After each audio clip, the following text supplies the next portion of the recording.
Hello, hello, Hobie. How are you? And welcome, everyone. I'm Lauren Van Hamert from RDU on Stage. I am with Hobey Ford, who is a puppeteer in the mountains, Asheville area. And I'm really looking forward to this conversation. If you have any questions or comments, put them in the chat and we will get to them. But welcome, Hobie. Thank you for hanging out with me tonight. Oh, thanks for having me, Lauren. Let us talk a little bit about how you got started in puppetry. I read in your bio that you knew at a pretty young age you wanted to do this because you had gone to see a puppet show. So about what age did you know this was going to be your life's work? Well, probably I didn't know it would be my life's work until I was about 18 years old in college. But when I was a kid, my parents got me puppets. You know, I had a little toy marionette that was pretty nice, and a little cardboard puppet stage that you assembled, and I would do shows in the neighborhood, and got into ventriloquism a little, and then I kind of put all of that to the side, and but in the 5th grade, a marionette show came to my school, and I had my homework done, and so I was assigned to help the marionettist load in and set up and do help him with whatever he would need. And it was an amazing show, Alibaba and the 40 Thieves. And when I finally, interestingly, 20 years later or more, I'm at a national conference sort of trying to say, okay, I'm going to see if I can have a success tonight and, go out and do a little 5-minute act in the talent show. And it was a big hit. And it turned out that the guy who went on right before me was the guy who had come to my school when I was a kid. Oh my gosh. And the talent show led to like offers from the Jim Henson's Foundation to make films and to produce shows and do different things like that, and produce shows originally. And so my career really took off that night. But it was in art college. I was thinking I would be a painter, at a certain point, and went to art college, and everything in the art world was very abstract at that time, and that was not the way my mind worked. And so on New Year's Eve, I closed my eyes and decided I would try to come up with some idea of something else I would try. And the idea of marionettes just popped into my head, and puppets. And that's when I knew, that moment when I was 18 years old, 1976, that I would do this. Amazing. Amazing. So you didn't build puppets or perform as a kid, or you did kind of use? No, I did. I would throw things together and rig things up to be puppets, and was very inventive with it, but it was just play, and but I knew when I got the idea in art college that, oh, this is just what I could do. It's got a little bit of I love building things and woodwork and engineering kind of things, and fooled around with making musical instruments, and so I thought puppetry would be a perfect fit with visual arts and all of my interests. So in the 70s, you said you had a mentor and teacher, Clyde Holyfield. Yeah, Clyde Holyfield from he lived in Old Fort. Yes. How did he kind of inform your art, take you under his wing? What kind of advice did he give you? What did you learn from him? Well, I met him, oddly, on the Nevada desert in a Native American community where he had showed up, and I was living temporarily, and he had a little shaving bag with these little puppets, and he could entertain us for like an hour with all these little puppets, shadow puppets, and so I went to North Carolina to visit him, and he was working on this little puppet, this little monkey character named Jack. And he's since given it to me. And Jack's a little rod puppet. He's kind of a combination of a lumberjack, like your grandma and grandpa would have had ages ago, and but he's operated like a lumberjack, but he has strings to his legs, and he's got a little head that moves. And when I saw these, I knew I wanted to move to North Carolina and study with him and work. And so I moved here and found a little house to rent, like $25 a month thing, and that would just make puppets. I would sell crafts to make a living, and then go visit Clyde and show him what I was working on, and he would give me advice. And so that's pretty much how I started. I had a brief encounter with marionettes, and then a couple years went by when I was going to an art college out west, and then ended up in that community in Nevada. So I really dove into the puppets in around 1978, and just nonstop for 2 or 3 years, just made puppets, did shows at a little local music venue in Black Mountain called McDibb's. Mm-hmm. And Doc Watson would play there, all these different people, and I would come in and do little puppet shows. Amazing. Now you and Clyde, I saw, might be doing puppets that you created. Did I see that right? That you guys might be doing a web series? Oh yeah. Well, we've been working on and off for about a year. He writes stories, and one of my main characters was inspired by him, and so I've got a good backlog of little stories, and he still writes me some new ones, and they're outlandish sort of mountain storytelling kind of, but with puppets. So yeah, there'll be little films I'm doing and have been doing for a little while now. I love it. Well, you said during the pandemic, it's really turned to film, which you've been interested in. Yeah. Is there a difference between puppetry on film, on screen versus puppetry live? Yeah, there really is. In a live performance, they're right there, and there's a magic that happens that really you can't capture in film.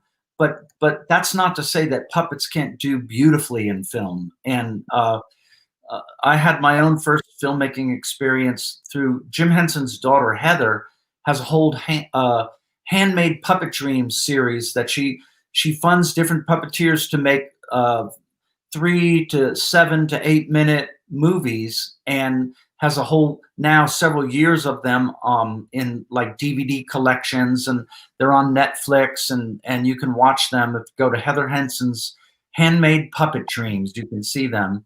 So I did a Legend of Sleepy Hollow, and there were things that I love about film with puppetry that you don't experience in live theater. And you can really set something up there. Have this little dog here, and he's very, it's something that you would never be able to catch the details of it in a live performance, but up close with a camera, you can see all these intricacies of the animation of the puppet. And then with computers, we could make my hands disappear. I'd wear special gloves and green screen kind of technology. And so, yeah, I like both of them. But I love the idea of film now, especially because I've begun working with my own very small scale puppets, kind of like I began with when I was studying with Clyde like 40 years ago. Performing in schools, I would use very large carved foam rubber animals like whales and eagles and otters, and engineer them so they move naturalistically. Mm-hmm. And then I go into the audience with them. But there's only so much detail you can get in that. And with these little puppets, there's like wondrous detail that you can add to them, and bring the camera right in and shoot them that way. So I like both. I do miss working with kids and teachers and live audiences. That's all gone away during COVID. It's true. It's true. Many of the puppets, and you've held up a few, Mhm. are really very intricate rod puppets, which is an old style. I was looking it up. It's not a new style of puppetry. It's dates back to the 18th century or something. Yeah. But what really fascinates me when I watched some videos of you and your workshop is Mhm. this weaving together of the artistry and the engineering and the mechanics part of it. So, Mhm. can you walk me through the creative process? How does the design process evolve for you? Okay, so usually I'll get an inspiration for a puppet, often by music or maybe my nature, or I'll see an animal and that will give me an idea, or I'll read a story and I'll get a notion of what kind of puppetry it could be a shadow puppet or it could be a rod puppet. Those are the main types of puppetry that I work with. And so, like this little fairy I was operating, I might Mhm. start with just building the puppet as I would build when I would studied with Clyde. Um, the engineering had some real simple commonalities. Like the hands are like beads on a string. So all these little sections, the hand, all the arms, it goes all from one end of the string to the other are the ends of his hands there where it connects the rod. And then there are ways that legs can be animated in a rod puppet, and ways that head movement can be animated in a rod puppet. And I once you understand the basic principles of it, um, then I could work with this little fairy, and she's put together in just the same way that I would have built her 40 years ago. She's carved out of maple, but then the wings are a little bit of a more contemporary special effect, where I've drawn out the patterns of the wings and printed them on translucent plastic at Staples office supply, and then laminate it with birthday party wrap to give it iridescence and harder plastics. And then I have to think about, return springs. So, the engineering part is like when you ride your bicycle and you want to put the brakes on, you pull a trigger here, that's your control. And then it runs through a little cable on your bicycle all the way out to the brake. And in this case, it's pulling this little set of wings back and forth. And then, but you have to, when you let go of the brakes, you want the brakes to undo. So you have a little a spring, a return spring. And Mhm. every mechanism has those basic things that play into how it works. And so it's just troubleshooting, like, oh, do I have friction here in the linkage, or is that return spring too strong? And when you're, if you're a writer, you wake up and you see something, and an hour later words will pop into your mind. Mhm. And puppets, I'll think about, how can I move that head mechanism, how can I change that?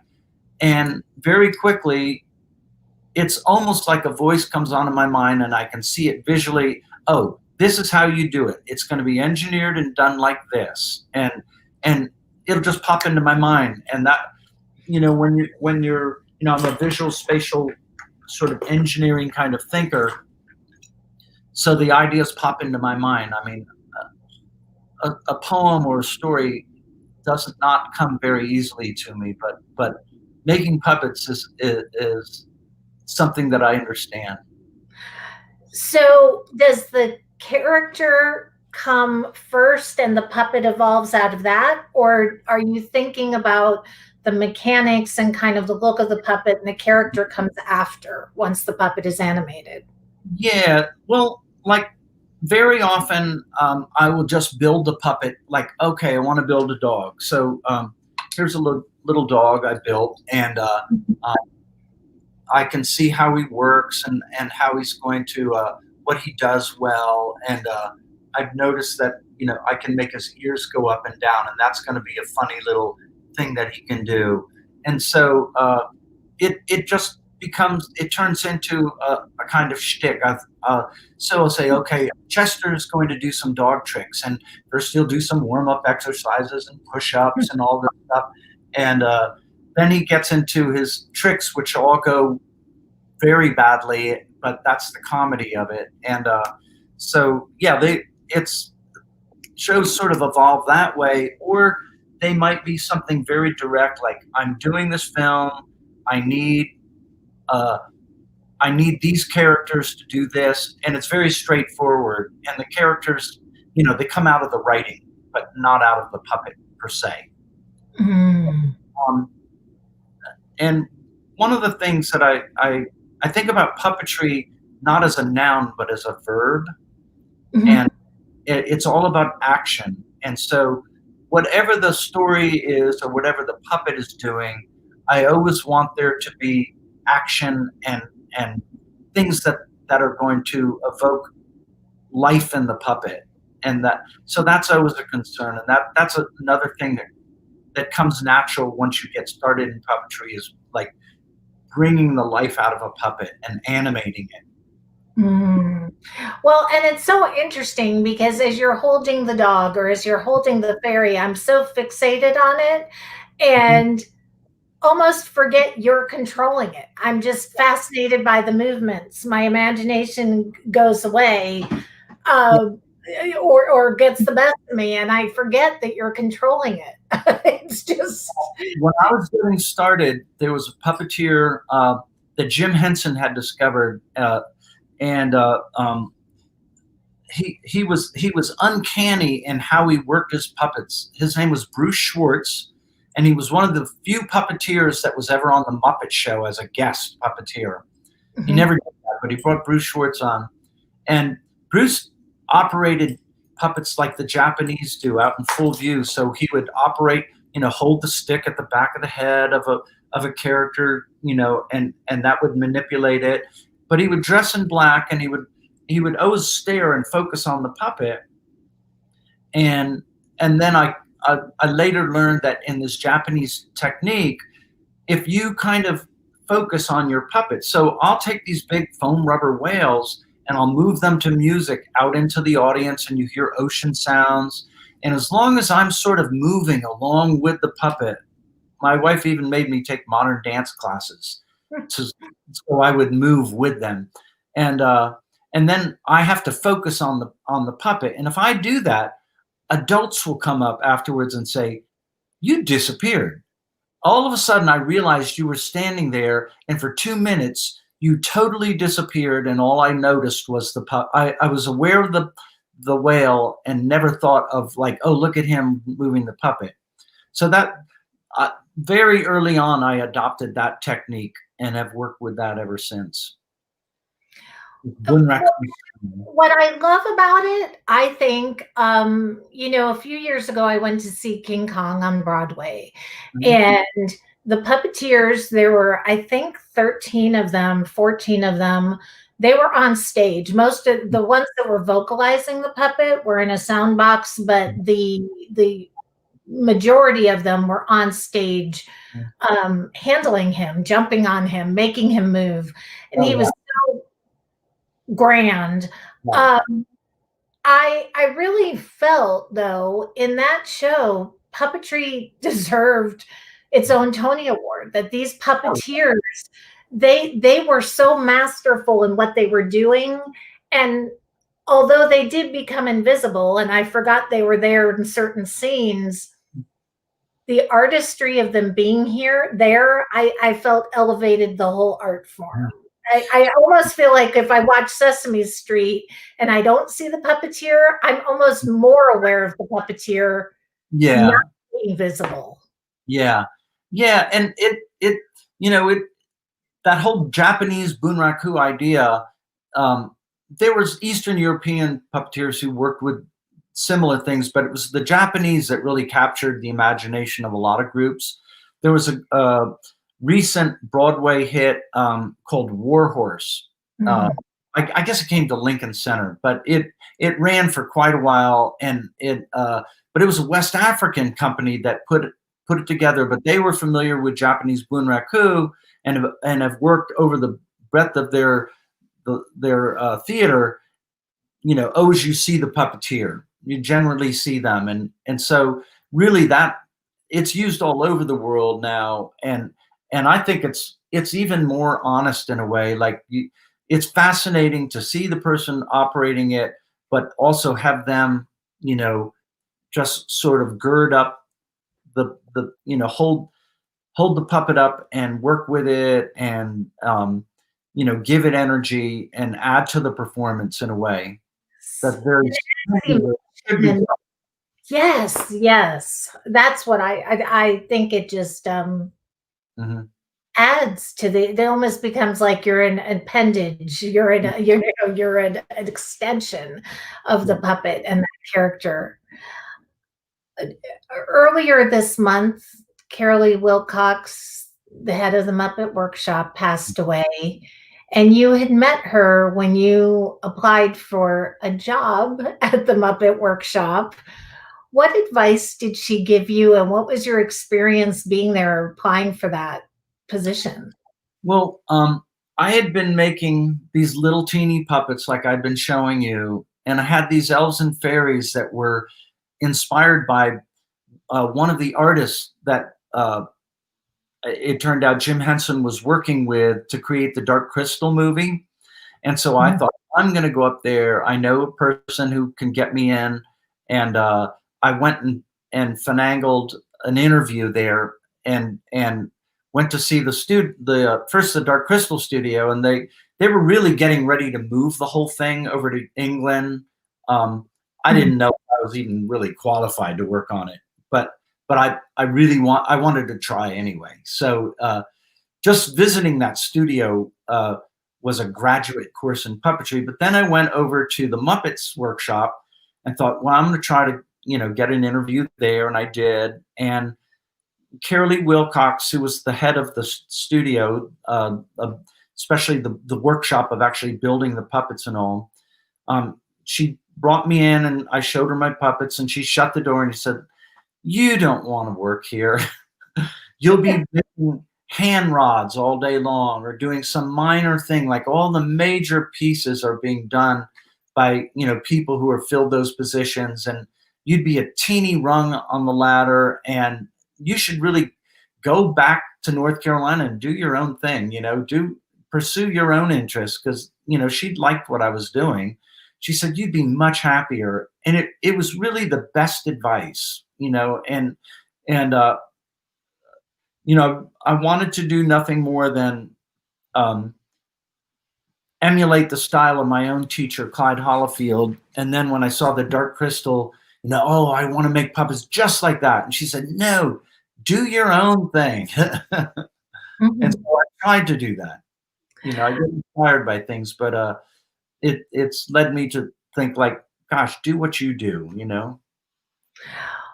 And I think that is a lesson that is so hard for young artists. Mhm. It's hard for them to be inspired by their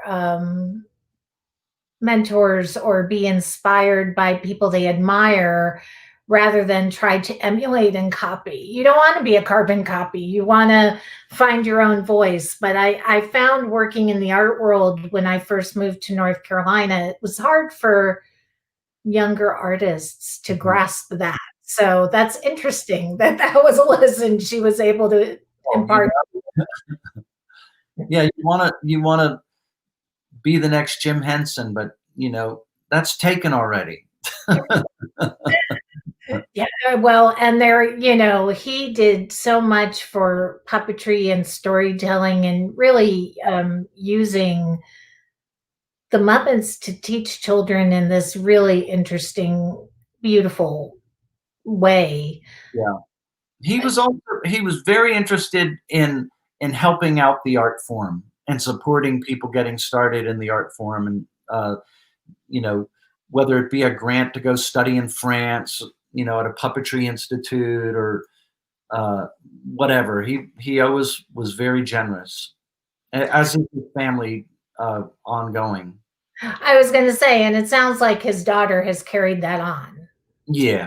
Well, he's got one daughter who's a Hollywood film producer, Lisa Henson, and Brian Henson is a major, puppeteer and uh, doing amazing work. And then Cheryl runs the foundation that grants companies monies to build new productions if they see promising work. And then Heather is, doing the filmmaking work, funding films around the country and around the world even. So they're all involved in it in one way or another.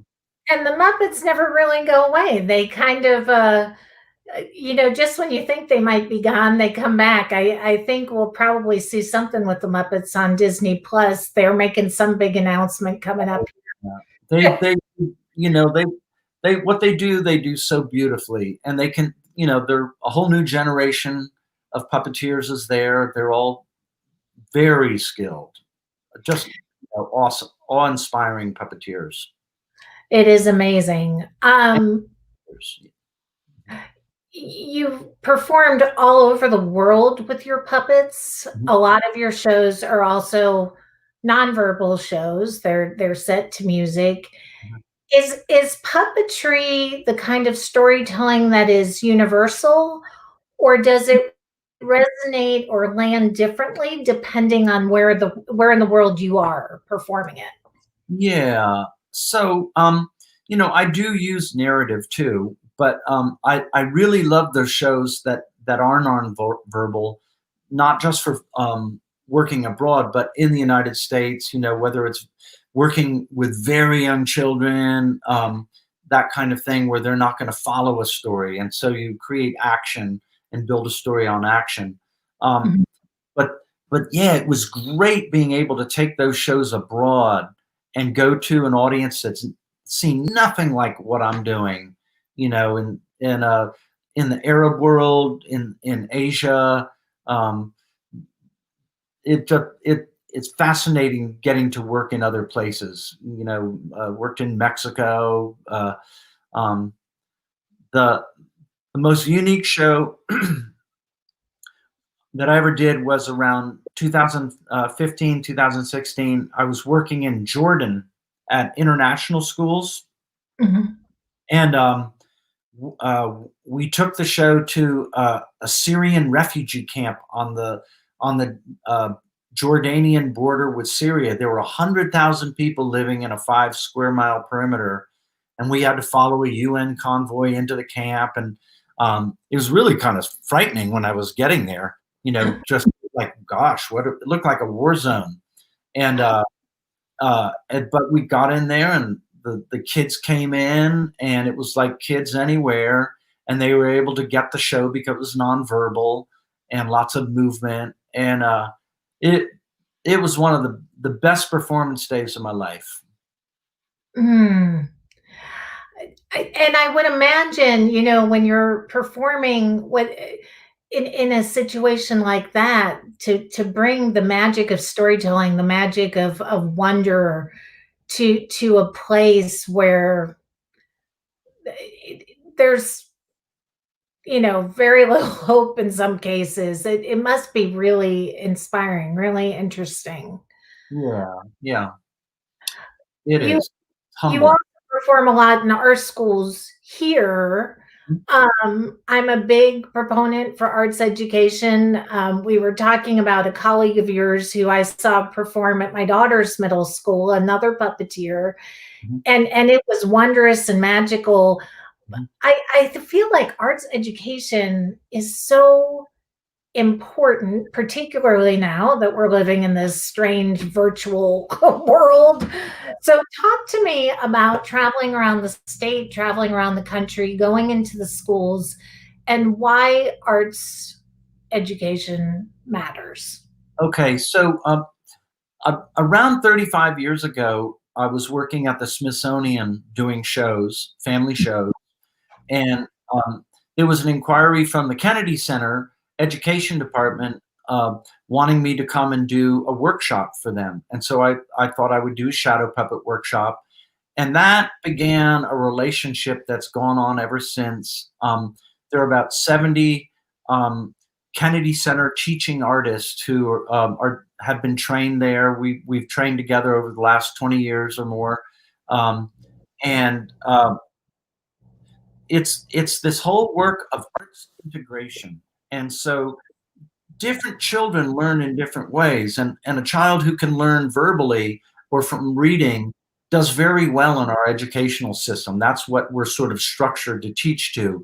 But there are other kids who have different learning styles. Like, it might be really important for them to work in a group of kids, and they can't really have a good learning experience unless they do that. Or they're visual spatial kids like myself who worked really well when there was art involved, and if you got art involved, I'm ready to go. I'm there with it. And so then there are kids that are, that their intelligence is musical. Or I had a daughter who's very kinesthetic, and she couldn't do math problems on paper. It would drive her nuts. But if we took it out on the deck with sidewalk chalk, she could dance around and use her body. And all of a sudden, she was good for another hour. We could do it. And so arts integration is where we're taking all the different art forms, from poetry to storytelling, everything, music, dance, and how are we going to integrate this with part of the curriculum? So I work with folk tales and writing and that kind of thing. And so I'll go into a school and work with the kids learning shadow puppetry, and then they can illustrate, okay, write a story about your character that you made there, that little dog, write a little something about him. What's his name? What's he like? And all of a sudden the kid's ready to go, and they're energized because you're working with their intelligence. And the arts do that really well. And that's probably that's the core of my work with kids is, turning them on to puppetry, but then teaching them how to do it for whatever reason. Maybe one of them will become a puppeteer, but for others it will be like, oh man, it got me through middle school. Gosh, I think it helps them find their voice. You mentioned earlier about the mechanics and the engineering of it. Just thinking in terms of how to apply those engineering skills to make something move, to animate this wooden object that's not supposed to move. I think is fascinating. And I do hope, as we re-enter schools, re-enter programs, in-person learning, that the arts aren't forgotten, because it's so important. So important. Oh yeah. Well, I think that they'll always be valued. I mean, it's understood how important the arts are, and wherever I go, whatever state, they're all, the arts are always seem to be well supported, and that's a great thing. It's been a hard time for artists working in this field. We can't go to schools. We're having to do a lot of video work, online work, and you know how that feels after you've done a little too much of it. And so I'm looking forward to being able to be in the classroom with kids again. I think yes, and I think the kids are looking forward to being back, and being back in the classroom in a normal way, whatever that looks like on the other side of this. Mm-hmm. My kids, I told you before we went on camera, they love puppetry because they've been exposed to some really interesting ventriloquists and shadow puppetry on shows like America's Got Talent. Is there a resurgence in the popularity of puppetry with shows like AGT? Is puppetry getting even more popular now? Yeah, it's having a renaissance for sure. There was this whole thing, like everybody knows film. You may not know puppetry, but you know film. And so everyone remembers when they redid Yoda, but he was and he was digital. and everyone groaned because it's just like, oh, Yoda, it was such a good puppet. And something happened because there was such a blowback on that that they demanded, like when they remade the Dark Crystal, they said it has to be real puppetry. Everything, we can do a little computer stuff here and there, but it's got to be real puppetry. And I think puppetry is having a big resurgence now. Maybe not so many people doing puppetry, but an appreciation of the art form. I think so. And even the shadow puppetry that I've seen is stunning. Even the music video that you did with the Avid brothers, I saw a portion of that. It's just mesmerizing. There's nothing like it. Yeah. Yes, shadow puppetry is something. It's so easy to do. You can get a cereal box and cut out a little figure, and a hole punch and a little paper fastener and some bamboo skewers, and even just get a flashlight and project it on the wall. And anyone can do that. And it's such an accessible thing to do. I think since ancient times, people have picked up acorns and turned them into eyes and put them on their hand and talked or whatever. But yeah, puppetry is something very visceral and direct that everyone understands. It's been recreated and recreated in every culture. And from the Greeks to the Italians to right. yes, everywhere. So you were going to lead us through a little exercise to show us that everybody can do puppetry. A couple things.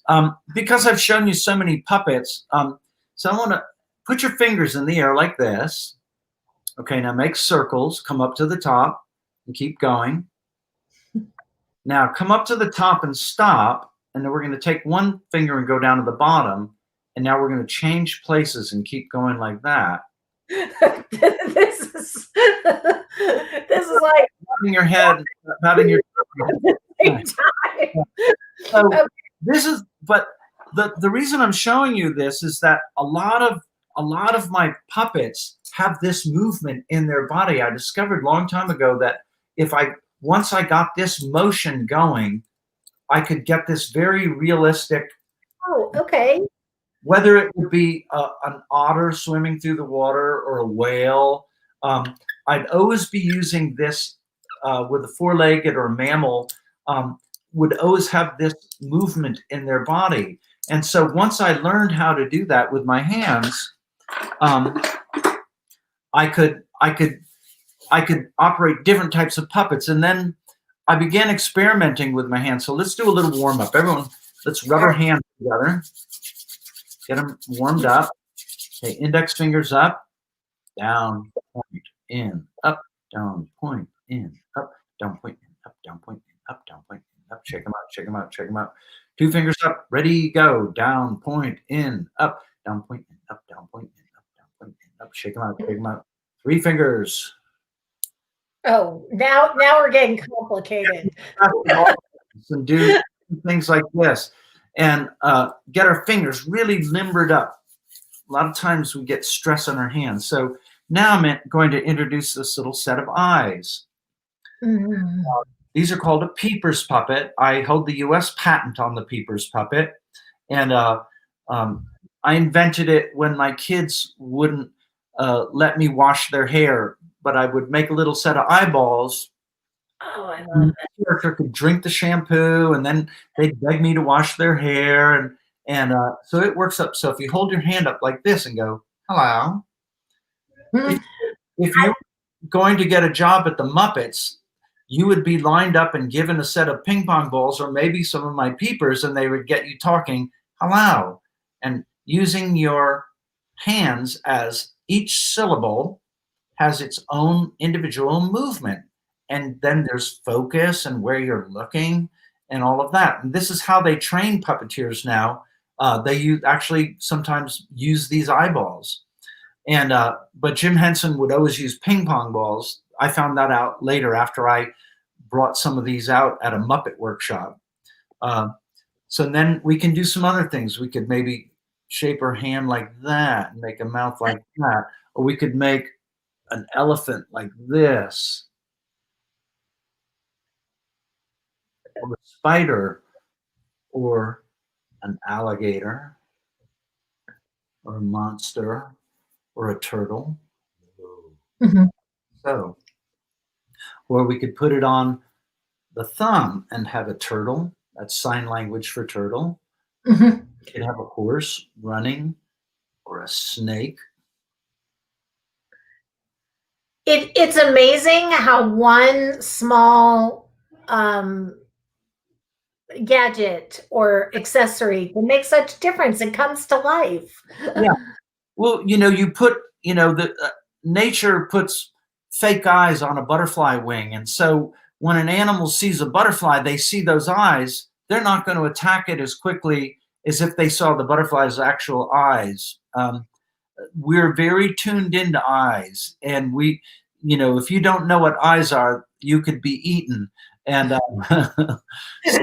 so just really putting a set of eyes on almost anything. If I were to put eyes on my coffee mug, it would all of a sudden, you could make a puppet character out of it. And there's a whole type of puppetry called object theater that deals with just that. But yeah, so I've sold my Peepers company, but if anyone's interested, if they go to Peepers Puppet and Google that, they'll get the website where they can get some original Peepers. Amazing. You will have tons of people now going online looking for Peepers puppets, Yeah. and we'll start to see them. The kids are on TikTok. This is a good TikTok thing. Yeah. So, Yeah. talk to me about navigating this pandemic. I mean, most of your work is in school, most of your work is in theaters. Now everything's shut down. Schools are now teaching virtually. Yeah. Has this pandemic nurtured or hindered your creativity? I think, I have loved not being on the road. Touring as a touring puppeteer, being on the road, they call you road warriors for a reason.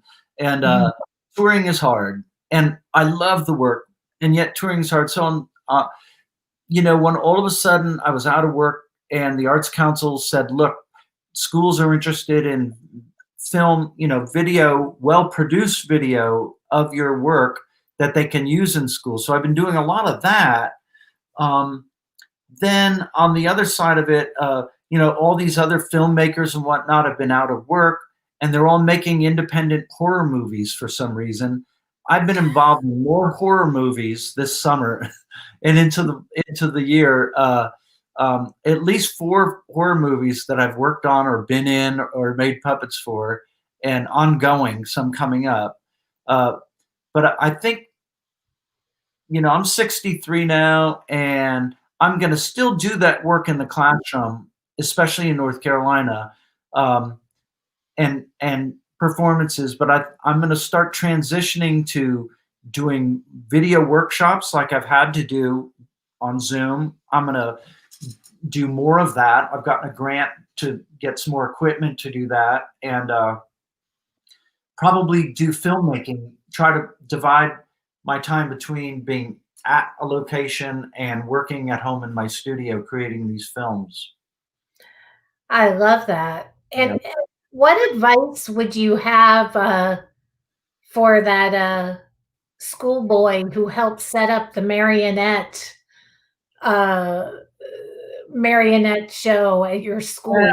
What advice would you have for that little boy? As Boy or girl, if they really want to do it, you can do it. If you have to do it, it go for it, and it can work out. And I gave it time. I thought, okay, if it works out, if doors open, keep going. Go for it. If doors just continually slam in your face, there's points, alter it. See, maybe it's just slightly different. I think, it's important to follow what you want to do. My father was so dismayed when he heard that I wanted to be a puppeteer. He was a businessman and could not relate to it, but he was eventually proud of me. But it took a long time. He thought, "What are you doing? What are you doing?" But it's I've had a wonderful career, and it's taken me around the world and experiencing different cultures, all of it.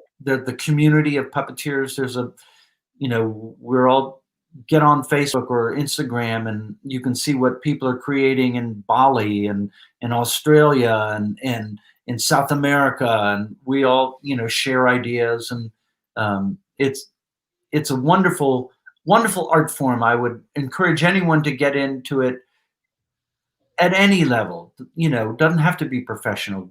Make it a hobby. Do it. It can add it to whatever you're doing. It's a lot of fun. So what's next for you? You're going to do some more video workshops. I know I thought I saw on Facebook you had just completed one.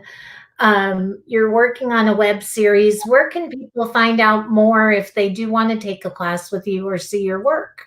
Yeah, well, if I'm involved. If you Google my name, Hobey Ford, my agent's website will come up, and there you can see when I'm working in your area or what's available. On social media, I get out there a lot. I'm doing online workshops for puppeteers. We did one last week. There, woman from China, a guy from Australia, someone from Mexico. All over the world, there are puppeteers into this, and I do little workshops for them, and working on a film on the history of shadow puppetry. I'm excited about a short little educational film, and getting ready to work more in just virtual classroom kind of situations. To where they can be in my studio and see the workbench and really have that working. So It's kind of like a virtual field trip. I love that. yeah, virtual field trips. That's it. Sadly, it's not the same as being live, but the next best thing. Yeah, but and then Triangle area, there's some wonderful puppeteers down that way. Cherish Pipkins, Jagetto Puppet Theater. He does beautiful marionettes. His son works with him some. There's Paper Hand Puppets out of Chapel Hill area, outside of Chapel Hill. They do wonderful work. I can't wait to get to one of their outdoor shows again once the pandemic's over, and they do beautiful stuff. So, And they do need it. They're working on a book, I know, and they've got some video, multimedia stuff that they're working on. So, we just need to get back to live because these types of performances are so engaging for people of all ages. Yeah, absolutely, absolutely. Well, thank you so much for hanging out with me tonight. This is a lovely way to spend a Monday evening, and Thank you. and I hope to see you perform live soon. Keep me posted on your classes and the work that's coming out because I'd be very interested in seeing more. All right. Well, thanks. Thank you so much, and good health to you, and may we all get through this together and move forward, onward and upward. Onward and upward. Thank you so much. And thank you all for watching and hanging out with Obie and I tonight. Come back tomorrow night at 7:30. I'll be chatting with Mike Anthony. Mike was a bartender at the Richard Rodgers Theater where Hamilton was playing and wrote a book about his adventures at the Richard Rodgers Theater. His book is called Life with Hamilton, or Life at Hamilton, and he'll be with me tomorrow night. Thank you so much, Homie. If you tuned in late, you can see this in its entirety from the beginning here on Facebook, or on YouTube, or on the website, hopefully tomorrow. So thanks again, everybody. Thank you, Hobie, and just Stay safe and healthy. Bye now. Bye-bye. Thank you all.